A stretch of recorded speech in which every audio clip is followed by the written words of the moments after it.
ఒక ఊర్లో 115 మంది ప్రజలున్నారు. పిల్ల, జెల్ల, ఆడ, మగ అందరున్నారు. కానీ ఒకే ఒక రాత్రి తెల్లారేసరికి ఆ ఊరంతా మాయం. ఒక్క శవం లేదు, ఒక్క చుక్క రక్తం లేదు. అక్కడ మిగిలింది ఒకే ఒక పదం, క్రోటాన్. చరిత్రను వణికించిన రోనక్ కాలనీ మిస్టర్.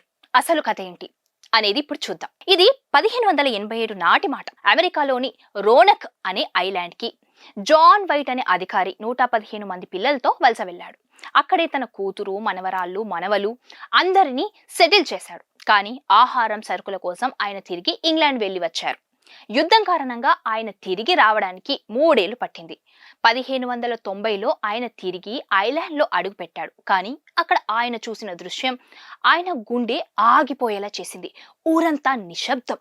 ఇల్లున్నాయి కానీ మనుషులు లేరు. ఆఖరికి వండుకున్న ఆహారం కూడా అలాగే ఉంది. అక్కడ ఎలాంటి గొడవ జరిగిన ఆనవాళ్ళు కూడా లేవు, సవాళ్లు కూడా లేవు.